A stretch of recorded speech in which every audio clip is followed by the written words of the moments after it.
Back to Living Local DMV. For 1 in 5 Americans who live in rural communities, a cancer diagnosis can mean driving hours just to see a specialist, slowing the progress to successful treatment. That's why the American College of Surgeons Commission on Cancer aims to change that with a new rural accreditation category.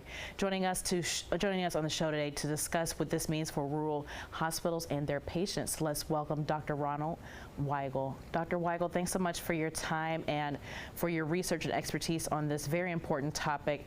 I'm so interested in this, but what are the biggest barriers in rural cancer patients? What do they face trying to access high quality care day to day? Well, Sharice, thanks for having me on your program. You're absolutely right. Patients who are diagnosed with cancer in rural communities have a lot of challenges to get high-quality cancer care. About 60% of rural counties in the U.S. don't have a general surgeon, and 2/3 of them don't have an oncologist. But the American College of Surgeons Commission on Cancer is working to fix that. We have shown that if patients are treated at a Commission on Cancer accredited hospital, they are much more likely to receive the recommended treatment, and that translates into better survival. Interesting. And tell us more about that research, because I know accreditation, like you said, improves cancer outcomes. What went into that research? Well, so there were a couple of studies that have been done in the last several years. One in Kentucky and one in rural Iowa, based on what they found in Kentucky. And what those studies showed is that if you go into those rural hospitals and work with them to become American College of Surgeons Commission on Cancer accredited, the care that patients receive in that hospital after accreditation is much more likely to follow the recommended course of treatment, and that translates into improved cancer survival. And so based on that, we created a Rural Commission on Cancer program so that hospitals nationally that are in rural counties can become accredited to improve the care that they're delivering to patients in their community. So it sounds like the work is being done as we speak, and I'm sure it still has many months and years ahead of it. For those who are watching us today who live in these rural communities, what would you advise them if they have, if they are struggling with cancer, or if they have a family member who is?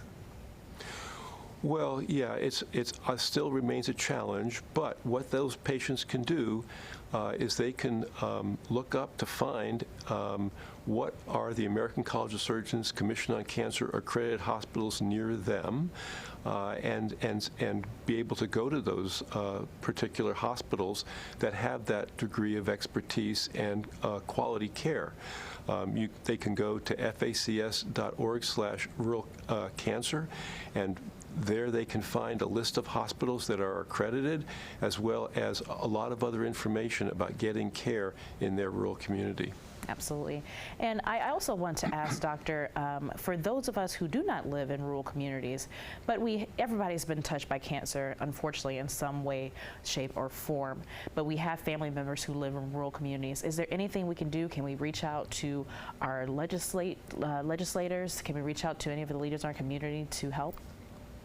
For sure, advocacy plays an important role, and I'm pleased that rural care in general has gotten some additional attention over the last several years. And certainly this kind of a program here alerts people to the things that are going on, but for sure our rural hospitals are struggling, and hopefully our legislature will work to provide those hospitals the resources that they need to continue to provide high-level care.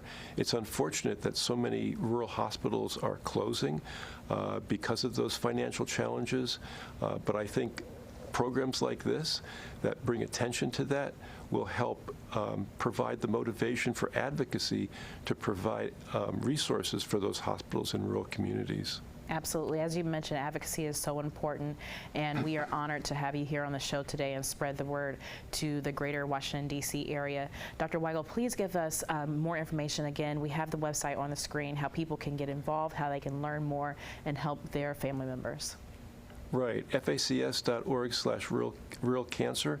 That would be a good place to start. And certainly there are other resources through the American College of Surgeons that talk about advocacy and ways that people can get involved to try to improve the access and resources that these patients have in rural areas. Absolutely. Well, Doctor, I cannot thank you enough for the amazing work that you're doing. We so appreciate having you on the show today, and thank you again for everything you're doing for the community.